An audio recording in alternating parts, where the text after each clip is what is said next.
우리가 이번 주부터 요나서를 묵상하려고 합니다. 지난 주일에도 제가 한번 말씀을 드렸지만 그 사랑 교회를 개척하면서 한 3달 정도 우리는 제자 양육과 관련한 말씀들을 쭉 함께 나눠왔었습니다. 앞으로 우리 그 사랑 교회가 이런 교회였으면 좋겠다. 대한민국에 참 많은 교회들이 있지만 이런 교회였으면 좋겠다라는 마음으로 이 교회의 근간이 되는, 뼈대가 되는 말씀들이 무엇인가 함께 살펴보았고요. 이 주기도문, 예수님께서 이것만큼은 반드시 알아야 된다. 다른 건 놓치더라도 기도할 때마다, 예배할 때마다 이것은 반드시 기억해야 한다라고 가르쳐 주신 주기도문을 한 몇 주간 살펴봤습니다.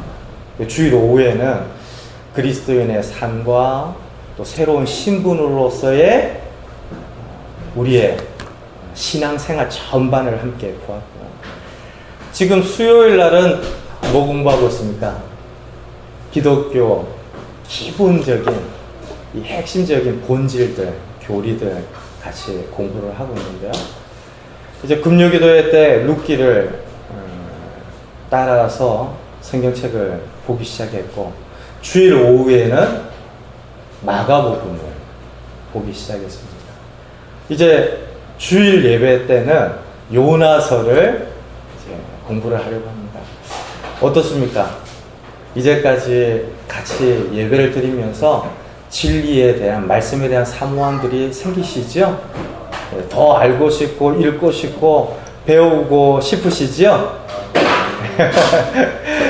내 영혼이 꿀송이보다 말씀이 달다. 내 영혼이 주야로 하나님의 말씀을 읊조리도다.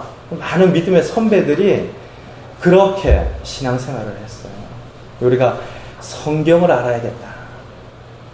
말씀을 알아야겠다. 그래서 룻기, 마가복음, 요나서 이렇게 모든 예배 시간마다 성경책 한 권 한 권을 살필 터인데, 이런 시간들을 통해서 우리 각자의 믿음이 더 풍성해지고 진짜 내용이 없는, 실체가 없는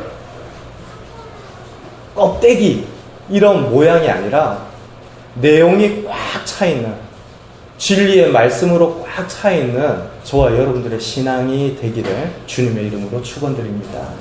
오늘 요나서를 살필 터인데요. 이 요나서는 좀 개인적인 편견들이 있습니다. 저는 어렸을 때 요나서를 듣고 읽을 때마다 야, 이거 신하다 이런 생각을 했어요. 사람이 어떻게 물고기 뱃속에 들어가요? 그 물고기 뱃속에 들어갔다가 3일 만에 육지로 튀어나와서 하나님께서 하라 하신 일들을 감당하는 내용들이 이 요나서를 읽다 보면 나타나요. 그럼 말도 안 된다라고 여겼던 것인데요. 사랑하는 성도 여러분, 저와 여러분들이 믿는 하나님은 창조주 하나님이십니다. 말씀으로 세계를 만드시고 오늘 또 섭리를 통하여서 경영하시는 분이십니다. 우리는 조금만 일이 많아도 정신사나워요. 내 삶에 갑작스럽게 분주한 일이 닥쳐도 무엇부터 해야 할지를 몰라서 혼란스럽습니다. 그런데 하나님께서는 그렇게 많은 사람, 그렇게 많은 나라, 세계의 많은 생명들을 경영하시는데 그 탁월한 지혜와 섭리를 우리가 다 헤아릴 수가 없으시죠. 그런 창조주 하나님을 믿는 우리들이라면 물고기 하나 움직이는 것은 하나님 편에서는 그렇게 어려운 일이 아닙니다. 우리 논리로 생각하면 어떻게 그런 말도 안 되는 일들이 있을 수 있을까? 사랑하는 여러분, 창세기 1장 1절이 어떻게 시작합니까? 태초에 하나님이 천지를 창조하시니라. 하늘과 땅을 만드신 하나님을 믿는 믿음으로 우리는 창세기 1장 1절부터 성경을 들여다봐요. 우리 믿음은 거기에서부터 시작하는 겁니다. 그러니 요나서를 읽을 때 이거 좀 이상하다, 왠지 좀 신화 같다, 이런 느낌이 든다면 다시 한번 마음을 다잡으십시오. 이건 분명히 역사 가운데 일어났던 일입니다. 실제로 예수님께서도 이 요나서를 중요하게 다루셨는데요. 많은 사람들이 예수님, 기적을 좀 보여주십시오. 내게 제대로 된 믿음 생활을 할 수 있도록 기적을 좀 보여주십시오. 우리도 종종 그런 마음들이 있지 않습니까? 죽은 사람을 살린다든지, 오래된 병자를 고치신다든지, 그런 놀라운 이적을 보여주시면 이제부터라도 내가 신앙생활 참 잘하겠는데, 이런 생각도 해보시죠. 근데 예수님께서 그런 유대인들과 바리새인들과 종교 지도자들을 향해서 너희들이 표적을 구하는데, 이적을 원하는데 나는 요나의 표적밖에 보여줄 것이 없다라고 자르셨어요. 그러니까 예수님께서 요나 이야기를 종종 인용을 하셨는데요. 요나의 말씀은 기적보다 더 중요한 겁니다.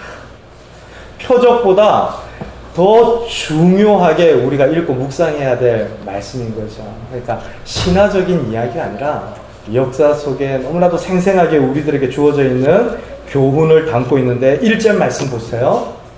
여호와의 말씀이 아미떼의 아들 요나에게 임하니라. 이 요나 선지자는요, 이스라엘의 대표적인 선지자였습니다. 이 구약의 열왕들 가운데 여로보암 2세가 있었어요. 근데 그 당시에 활약했던 선지자인데요, 하나님을 모르는 백성이거나 하나님과 무관한 어떤 사람이 아니라 하나님을 알고 믿는 하나님의 택하신 백성입니다. 사랑하는 성도 여러분, 말씀이 아미떼의 아들 요나에게 임했어요. 오늘날에도 마찬가지입니다. 믿지 않는 사람, 신앙생활을 하지 않는 사람에게 말씀이 임하지를 않습니다. 사실 하나님을 믿지 않는 누군가에게 말씀이 들리더라도 그 말씀의 온전한 뜻을 알기까지 참 여러 과정들이 필요하죠. 말씀이 임하는 사건은 믿는 성도들에게 허락되어지는 영광과 특권입니다. 오늘 우리가 주일 예배를 드리는데 그 창조주 하나님께서 말씀하시죠. 설교를 하고 있는 저의 이야기가 아니라 저를 통하여 저에게, 여러분들에게 주시는 하나님의 말씀입니다. 오늘날에도 예배하는 성도들, 하나님을 알고 경외하는 하나님이 택하신 백성들에게 말씀이 임하는 것이죠. 어떤 말씀이 임하였습니까? 아미떼의 아들 요나에게 말씀이 임하는데요. 2절 말씀과 같이 너는 일어나 저 큰 성읍 니느웨로 가서 그것을 향하여 외치라. 그 악독이 내 앞에 상달되었음이니라 하시니라.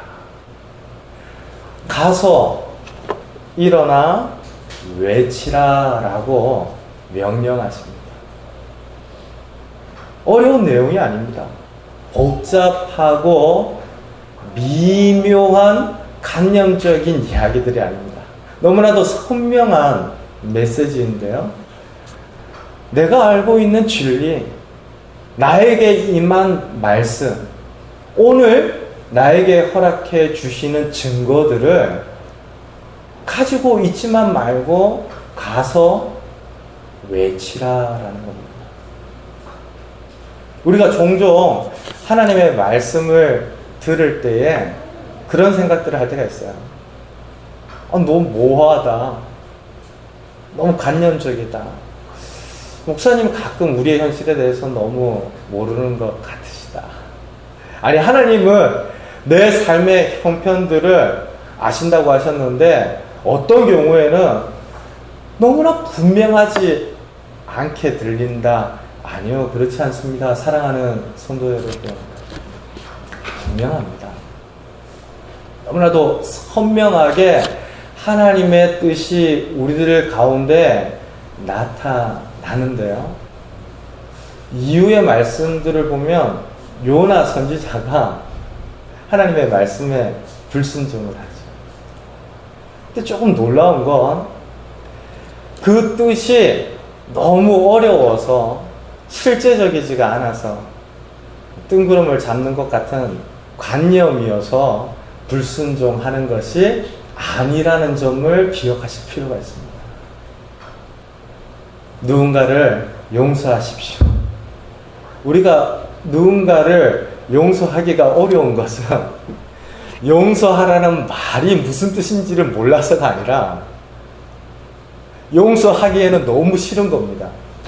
너무 믿고 너무 내 마음이 불편해서 그 말씀을 따르지를 못하는 경우가 있더라는 거죠. 하나님 말씀을 좀 나누라고, 증거하자고.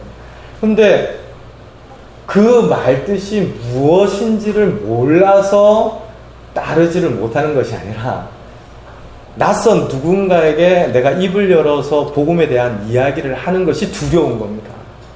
민망한 겁니다.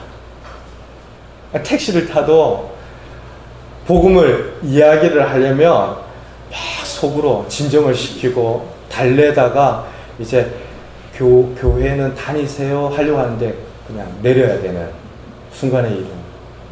그러니까 교회와 예배와 말씀을 통하여서 내게 주신 하나님의 말씀이 모호하거나 관념적이어서 우리가 그것을 따르지 못하는 것이 아니라 내 안에 두려움과 불편함과 옛 사람의 성정과 내 욕심과 내가 살면서 가져온 나름대로의 판단과 경험과 기준들을 가지고 있기 때문에 그 말씀을 따르지 못하는 것이죠. 하나님께서 하나님을 경외하는 사람 아미떼의 아들 요나 선지자에게 말씀을 주시는데 그 말씀은 놀랍게도 저 먼 곳 니느웨에 가서 하나님 말씀을 전하라는 거예요. 이 니느웨가 어떤 곳입니까? 그 당시 이스라엘의 적국이었던 아수르의 수도예요. 그러니까 이스라엘 땅과는 철천지 원수 관계에 있던 주적 국가의 도시입니다.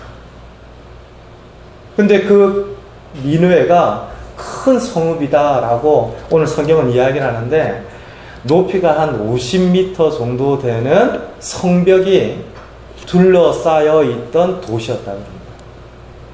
요나서 4장의 기록을 보면 좌우에 분별하지 못하는 자들이 12만 명.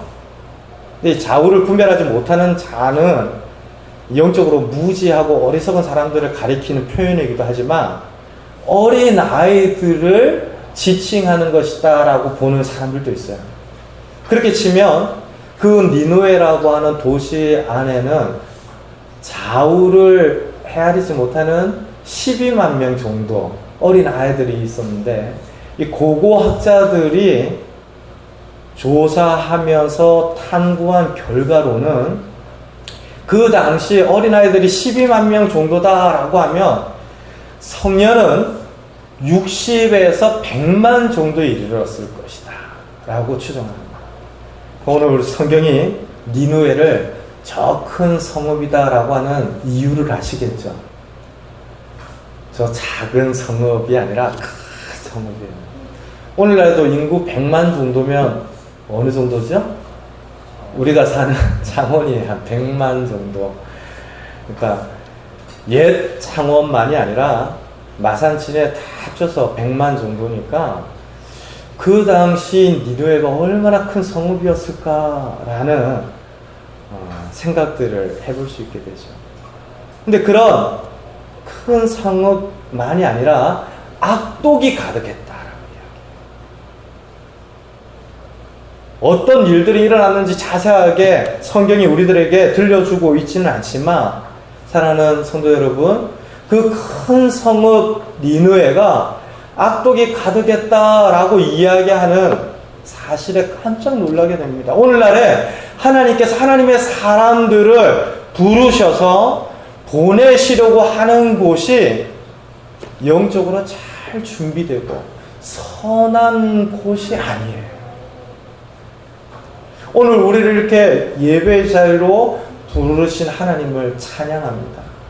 근데 하나님께서 우리들을 이렇게 부르셔서 이번 한 주 돌려보내시는 세상이 어떻습니까?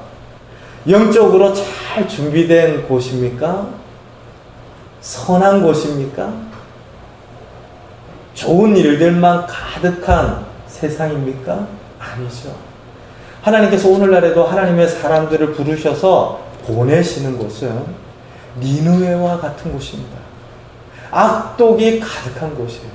오죽하면 우리가 주기도문 말씀을 묵상하면서 주기도문의 마지막 구절을 기도할 수밖에 없는 세상이다라고 말씀을 드렸어요.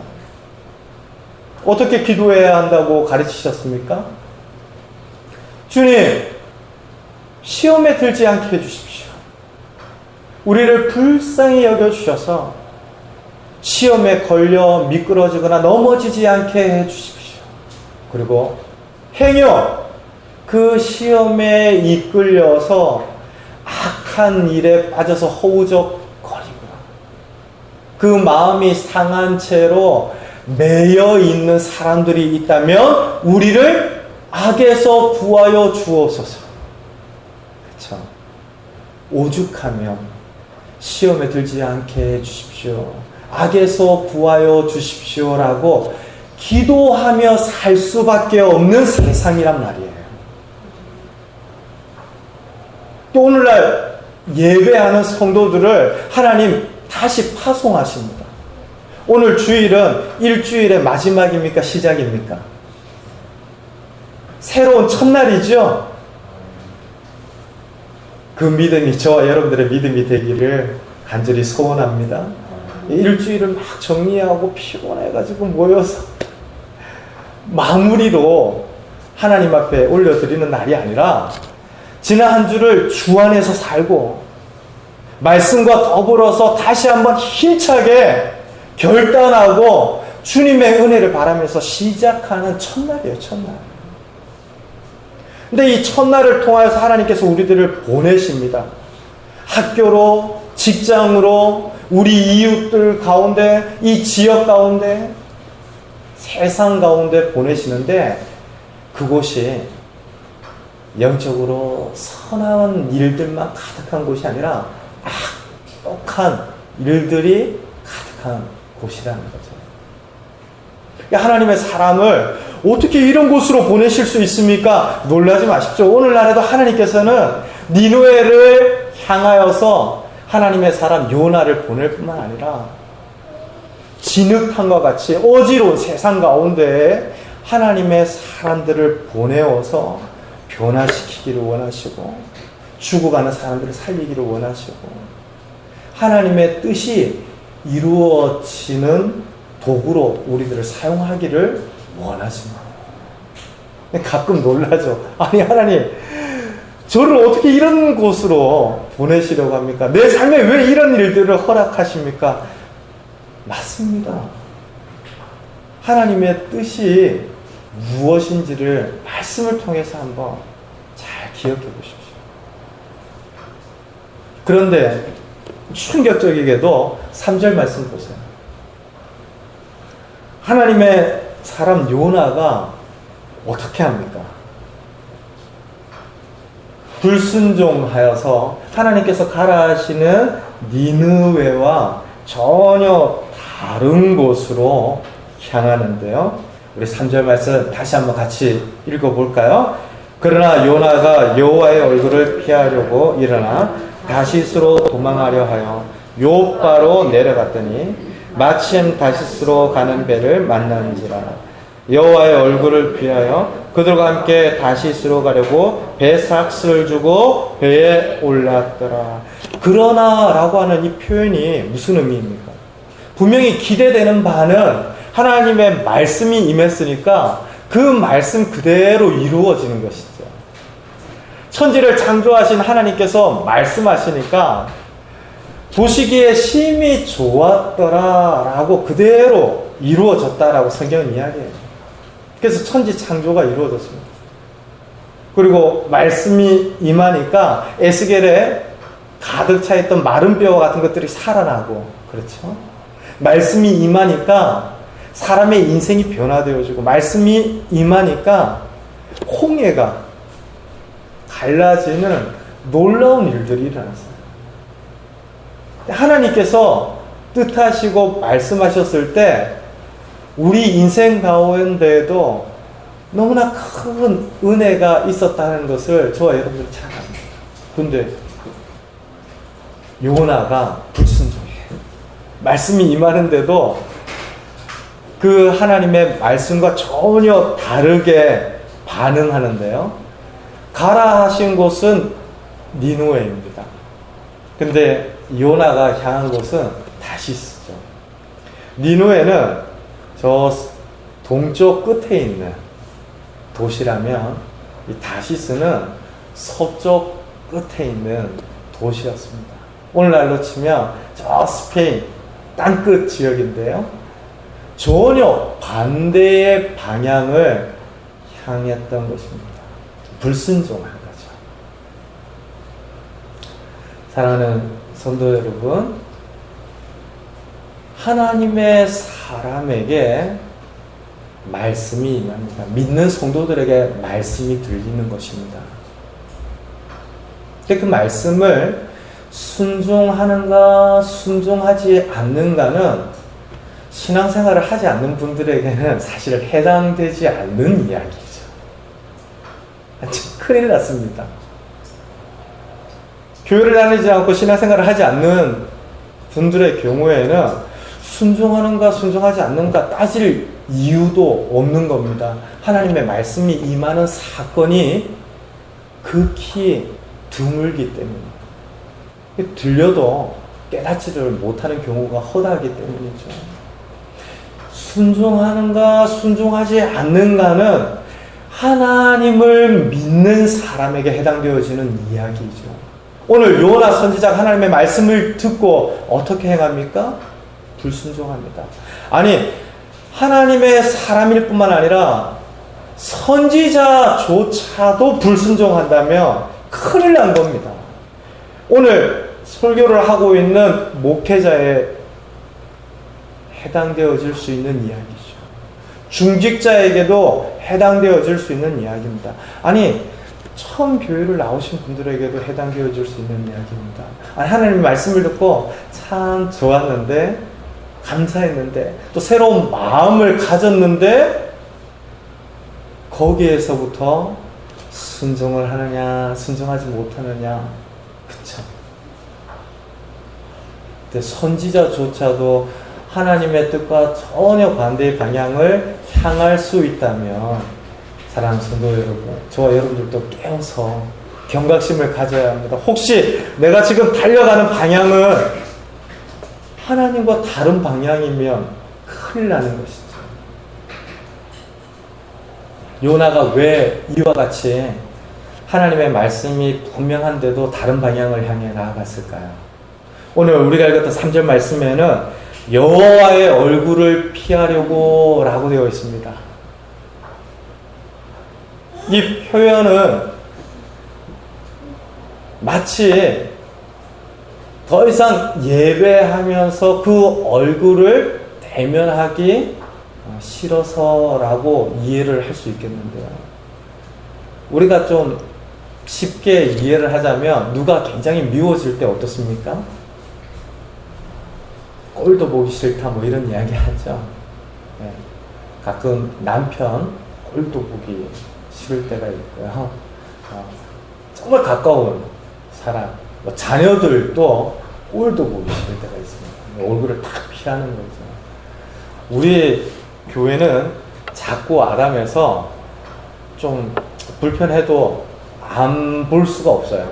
일단 들어오면 다 마주쳐야 돼요. 그죠? 같은 공간. 예전에 큰 교회를 섬길 때 종종 그런 분들을 만났어요. 서로 교회 안에 원치 않는 갈등이나 다툼이 있는 분들이 있잖아요. 그럼 얼굴을 피하는 거예요. 저쪽에서 나랑 조금 불편한 분이 나타난다 그러면 그 집사님께서 잘 걷다가도 갑자기 그분을 딱 마주치면서 휙 돌아서서 다른 곳으로 가는 모습들을 종종 봤는데, 얼굴을 피한다라는 게 그런 이야기예요. 보기 싫은 거죠. 아니, 하나님의 사람, 하나님의 선지자였던 요나가 왜 하나님을 보기 싫다라고 하면서 정반대의 방향으로 가는 걸까요? 니느웨는 이스라엘의 적이었습니다. 그 니느웨가 잘 되는 것을 원치 않았어요. 그리고 요나는 그 당시 이스라엘 땅이 많이 회복되어질 것을 예언했고, 그 예언했던 대로 사건이 이루어지면서 백성들의 존경과 칭찬과 열광적인 환호를 받았던 선지자입니다. 그러니까 많은 선지자들이 핍박을 받았어요. 박해를 받았습니다. 그런데 그 선지자들 가운데 요나 선지자는 굉장히 여권 성향의 선지자라고 할 수 있어요. 여로보암 2세가 굉장히 악독했던 왕입니다. 사실 니느웨가 악독했다라고 요나서가 이야기하고 있지만, 이 니느웨보다도 더 깊은 악에 사로잡혀 있었던 시대가 요나가 활동했던 이스라엘 시대였어요. 여로보암의 죄에서 떠나지 않았습니다. 곳곳에 산당을 만들어 놓고 금송아지를 가져다 놓은 다음에 사람들에게 이야기했어요. 저 예루살렘에 가서 성전을 향하여 성막을 향하여서 예배드릴 필요가 없습니다. 이 금송아지가 우리 하나님이니까 예배하십시오. 그래서 이스라엘 사람들이 그 여로보암의 죄에 빠져서 우상 숭배에 사로잡혀서 하나님을 경외하지 않던 시대였습니다. 호세아를 비롯하여서 아모스라든지 요나라든지 구약에 나타나는 많은 선지자들이 돌아오십시오. 하나님께 예배하십시오. 하나님이 우리의 참 하나님이십니다. 그렇게 많이 가르치고 복음을 전했는데 사람들이 돌이키지 않았습니다. 그런 시대였어요. 그런 시대였는데도 불구하고 하나님께서 은혜를 베푸셔서 이스라엘 땅이 부강한 강성 대국이 되고 더 옛날에 잃어버렸던 지역들을 회복하게 되었는데요. 하나님께서 긍휼을 베푸신 거죠. 근데 이 과정 중에 요나가 예언을 했고, 그 예언 그대로 이스라엘이 점점 더 커져만 갔습니다. 그러니까 얼마나 많은 사람들이 인정하고 열광적으로 요나를 지지했겠습니까? 그런 요나가 지금 적국인 아수르에 가서 니르의 도시를 향하여서 하나님의 말씀을 전한다. 이거 자칫 잘못하면 매국노가 될 수 있는 판입니다. 아니, 지금 우리 지역도 여러 어려운 일들이 있는데 저 북한 평양에 가서 하나님의 말씀을 전하십시오 그러면 마음이 좀 꺼림직할 수 있잖아요. 그렇죠? 뭐 그래도 북한은 한 민족이니까 도와야 된다, 또 어떤 형편으로든 통일을 준비해야 되겠다라는 생각들이 있으시니까 마음이 좀 편안할 수 있는데, 일본은 어떠세요? 일본에 가서 더 좋은 것을 줘야 합니다. 그러면 우리 마음 가운데 왠지 모를 좀 불편함들이 생길 수 있습니다. 지금 이런 상황이에요. 하나님께서 요나에게 저 니느웨에 가서 하나님의 말씀을 전하라라고 가서 외쳐라라고 했는데 요나가 이게 싫었던 겁니다. 아니 저 적국에게 왜 이 좋은 것을 줘야 하냐, 왜 하나님의 말씀을 줘야 하냐 그러면서 불순종을 했던 것이죠. 또 요나 생각에는 아수르는 심판을 받아야 마땅합니다. 니느웨는 가능성이 없는 지역이었어요. 우리도 종종 그런 생각들을 하는 경우들이 있지 않습니까? 나 같은 죄인 살리신. 우리가 하나님 앞에 예배할 때 우리는 그렇게 고백해요. 그쵸? 1만 달란트를 탕감받았습니다.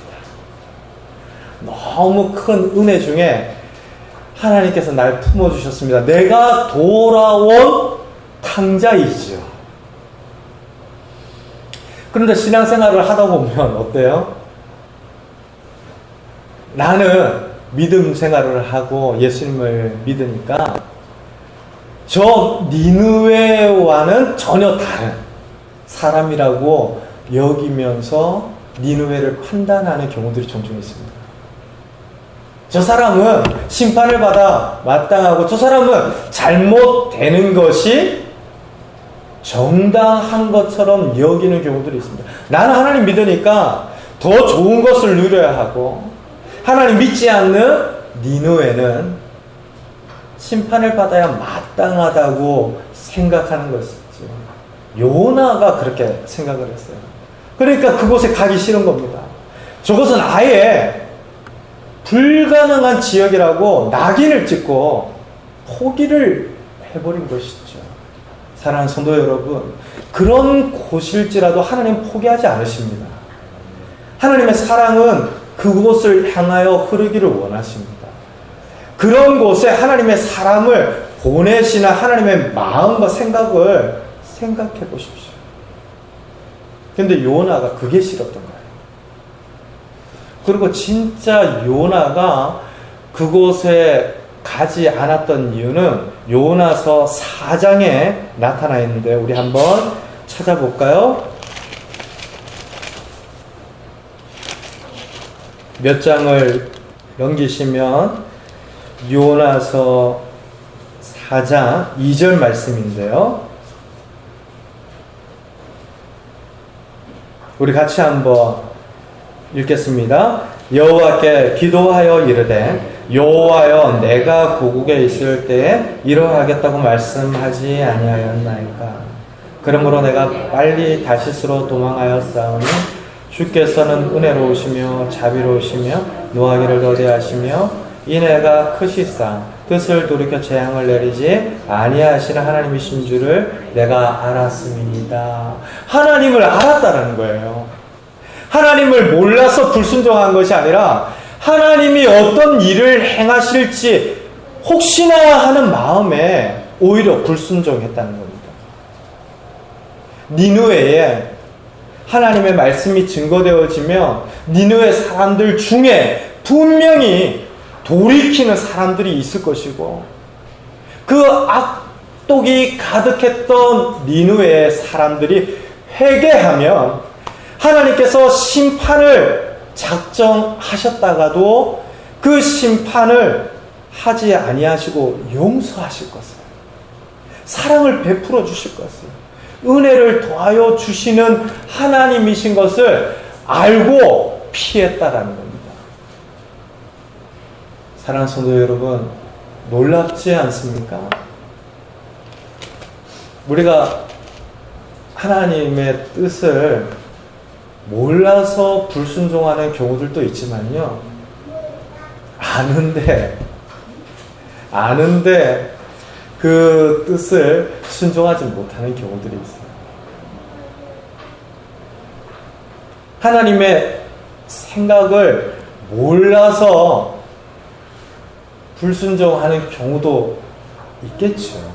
그러나 하나님의 마음과 생각을 알기 때문에 그 뜻을 따르지 않는 경우들도 있다는 것. 얼마나 안타깝습니까? 아니 몰라서 죽는 줄도 모르고 이 불에 날아드는 불나방이나 그 램프에 닿기만 해도 죽는 걸 모르면서 모여드는 모기들은 뭐 그럴 수 있다지만 그렇게 하면 죽는 걸 뻔히 아는데 아니 이렇게 하나님의 뜻과 하나님의 마음과 하나님의 생각과 다르게 살면 그 결과가 결코 나에게 복이 될 수 없다라는 것을 아는데도 정반대 방향으로 도망을 치는 겁니다.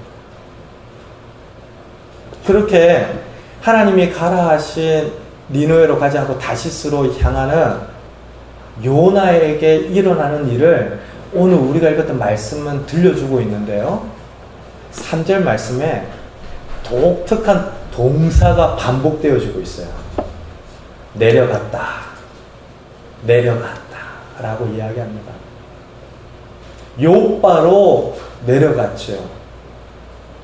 그리고 배로 내려갔습니다. 오늘 우리가 읽었던 성경에는 배에 내려갔다라고 되어 있습니까? 올랐다고 되어 있습니까? 올랐다고 되어 있어요. 근데 우리 한국인 정서를 생각한 번역입니다. 근데 히브리어 동사는 내려갔다라고 하는 똑같은 동사를 씁니다. 그리고 우리가 앞으로 요나서 1장부터 4장까지 보게 될 터인데 1장 3절에서 2번 나타났던 이 내려갔다라고 하는 동사가 2장에서 다시 이어지는데 전체적으로 4번 사용되어져요. 내려가고 내려가고 내려가는 겁니다.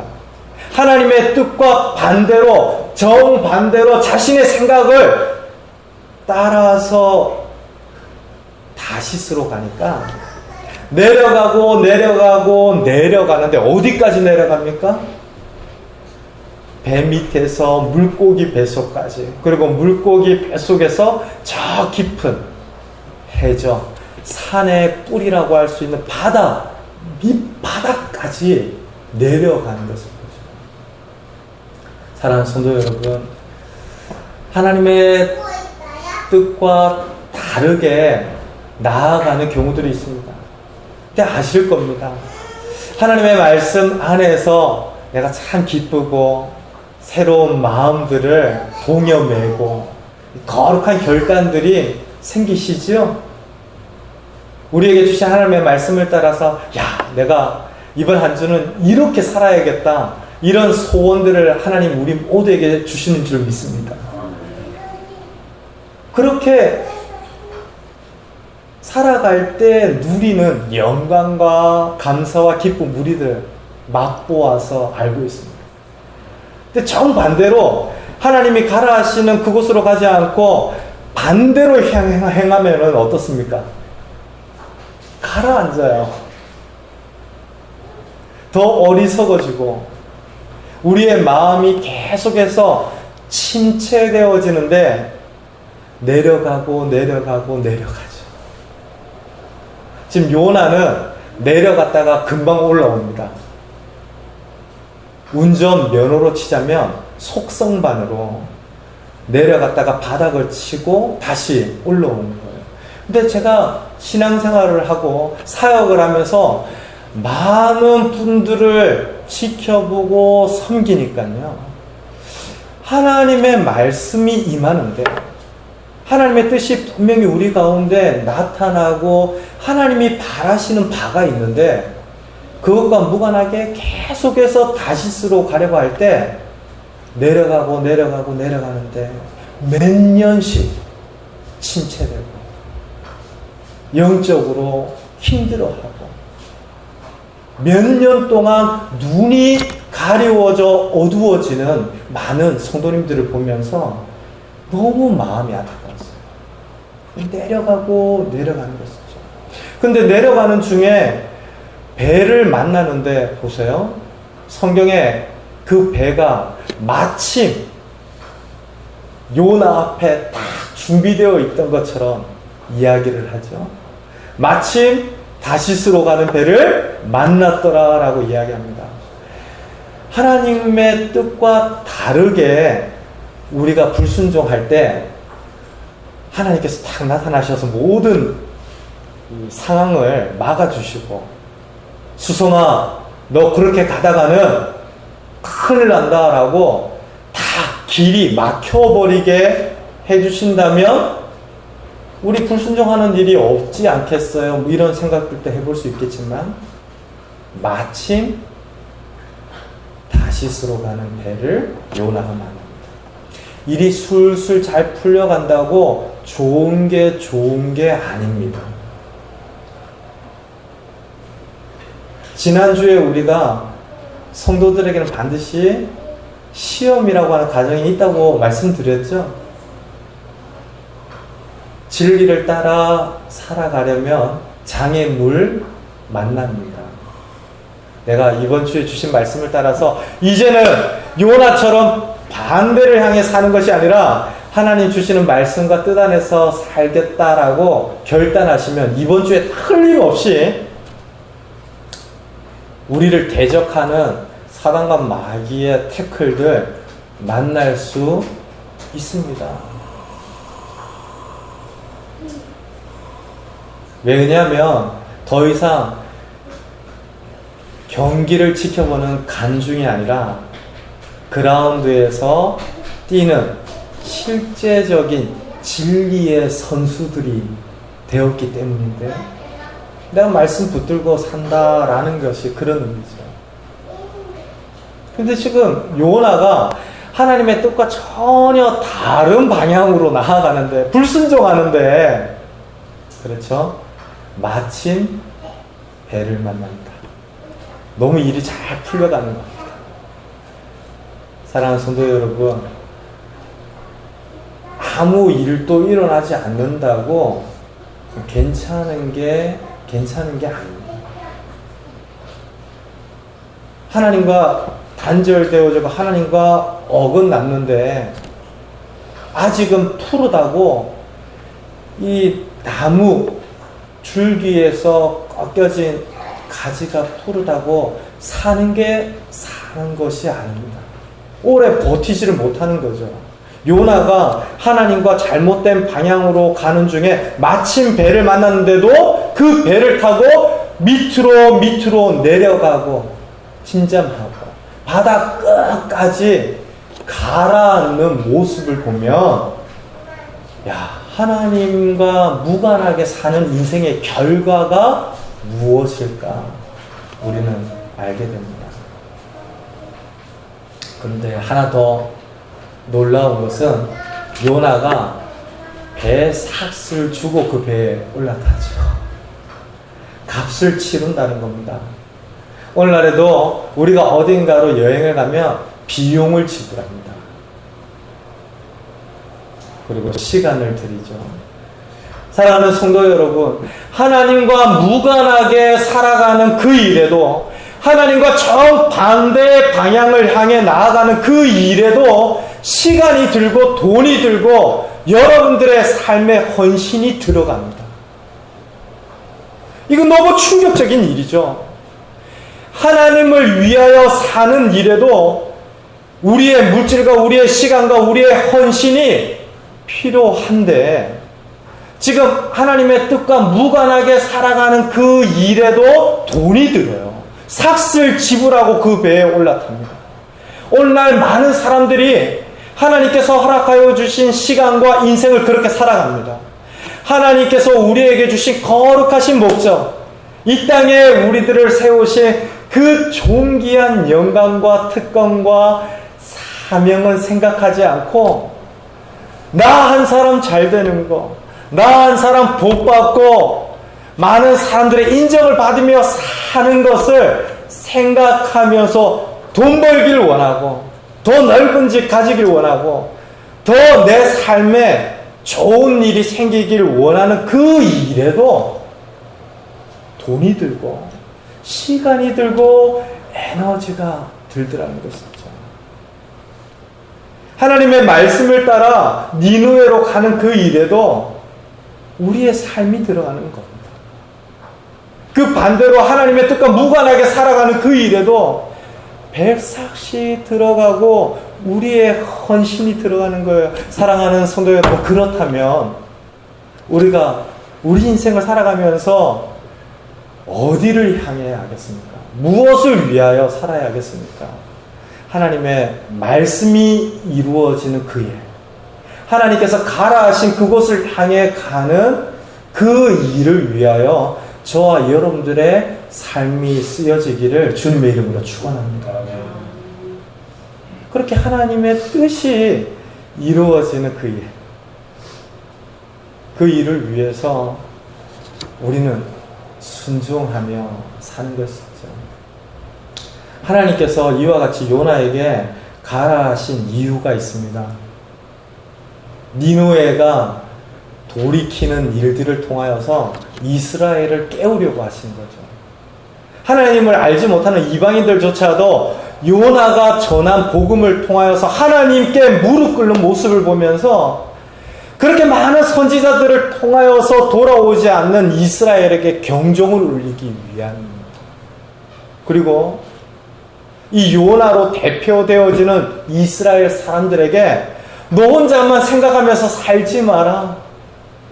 많은 죽어가는 영혼들이 있음을 알고 지경을 넓혀서 내 인생 잘 되는 것만 위하여 사는 존재라고 하는 것은 결국 하나님을 믿지 않는 사람들도 그렇게 사는 것인데, 나도 잘 되고 나와 함께한 가족들도 잘 되고 그 가족을 넘어 나를 아는 사람들도 유익하게 하는 하나님의 계획 때문에 지금 요나 선지자를 니느웨까지 보내려고 하신 겁니다. 실제로 이것은 예비하시는 하나님의 놀라운 섭리 가운데 이루어진 일들인데요. 사랑하는 성도 여러분, 이스라엘은 패망합니다. 포로로 다 흩어졌습니다. 지금 강성대국을 이루는 여로보암 2세 시대였지만 조금만 시간이 지나면 어떻습니까? 나라를 잃고 포로로 많은 사람들이 끌려갑니다. 그런데 놀랍게도 역사의 기록들을 보면요, 그렇게 포로로 잡혀가고 흩어졌던 이스라엘 사람들이 총리 대신이 되고 왕후가 되는 일들이 성경에 나타납니다. 느헤미야와 같은 사람들이 나타나는 거죠. 에스더 왕후 같은 사람들이 나타나는 겁니다. 근데 어떻게 포로로 잡혀간 패망한 나라의 사람들이 그렇게 주목받고 인정받는 자리에 이르게 되었는가? 우리는 이것을 다 설명할 길이 없습니다. 그런데 놀랍게도 이스라엘의 주변국, 이스라엘의 대적 관계에 있던 많은 이방 민족들을 하나님을 알지 못한다고 버려두신 것이 아니라 그들에게도 기회를 주고 복음을 전하고 하나님의 사람들을 보내면서 계속해서 그 땅을 갈아주셨던 겁니다. 그래서 그렇게 예비되어지고 남겨진 사람들을 통하여서 패망하고 흩어졌던 포로 시대의 이스라엘이 그들과 함께 그 흩어진 지역에서도 복을 누리게 하기 위함인데요. 우리는 참 근시들입니다. 하나님께서 왜 나에게 이런 말씀을 주시는가 잘 모르는 경우들이 많습니다. 알아도 한치 앞을 내다보지 못하는 존재여서 그냥 당장만 생각하는 경우들이 많습니다. 사랑하는 성도 여러분, 그 이야기 아세요? 예전에 군 복무를 하던 어떤 청년에게서 들은 이야기인데요. 한 번은 모든 장병을 다 모아놓고 대대장님이 그 젊은이들, 그 장병들을 향해서 이렇게 공개적으로 사람을 찾더랍니다. 많은 사람들이 모여 있었겠죠. 자, 여기에서 미대 나온 사람 손 들어봐라. 바깥에서 미술 공부한 사람, 미대 나온 사람 손 들어봐라 하니까 누군가가 손을 들었어요. 너 나와. 바깥에서 수학 전공한 사람, 수학과 다니다가 입대한 사람 나와봐. 손 들고 나갔어요. 그러니까 몇 사람이 앞을 나갔는데 나머지 사람들이 다 속으로 부러워하는 거예요. 야, 저 대대장이 이렇게 사람들 다 모아놓고 공개적으로 사람을 찾았으니까 쟤들은 진짜 좋은 일로 빠지나 보다. 좋은 보직으로 빠져가지고 군생활이 풀리나 보다. 뭐 이렇게 생각을 했는데요. 나중에 시간이 지나서 오후에 보니까 그 불려나간 친구들에게 대대장이 시킨 일이 뭔고 하니 이 미대에 나온 친구한테는 이 오후에 장교들이 공차한다고 운동장에 선을 긋게 했고요. 그리고 수학과 전공하다가 입대한 친구한테는 1대0, 2대0 스코어판을 맡겨서 그 축구 점수를 계산하도록 했다는 거예요. 황당하죠? 그 대대장의 계획을 누가 알았겠습니까? 근데 하나님 섭리는 그런 차원하고는 다른 거예요. 나에게 어떤 말씀을 주시면 그 말씀은 틀림이 없습니다. 그리고 그 뜻 가운데 내 인생을 복되게 하는 하나님의 긍휼과 사랑이 담긴 줄로 믿습니다. 우리에게 하나님께서 주시는 그 말씀 안에 틀림없는 날 향한 계획과 하나님의 섭리가 있다라는 것이죠. 사랑하는 성도 여러분, 일어나 가서 외치십시다. 그리고 하나님께서 이번 주 중에 주시는 깨달음과 말씀들을 생각하면서 정반대 다시스로 가는 것이 아니라 하나님 가라 하시는 그곳으로 함께 나아가십시다. 내게 때론 불편하고 너무 싫고 나는 이거 도저히 못하겠다. 아니요, 틀림없습니다. 그와 같이 하라 하시는 데에는 분명 하나님의 더 탁월하고 신실한 계획이 있으십니다. 그것을 믿고 다시 한번 믿음으로 하나님과 더불어서 그곳으로 나아가는 저와 여러분들 복된 믿음의 사람들, 하나님의 성도님들 되시기를 주님의 이름으로 축원드립니다.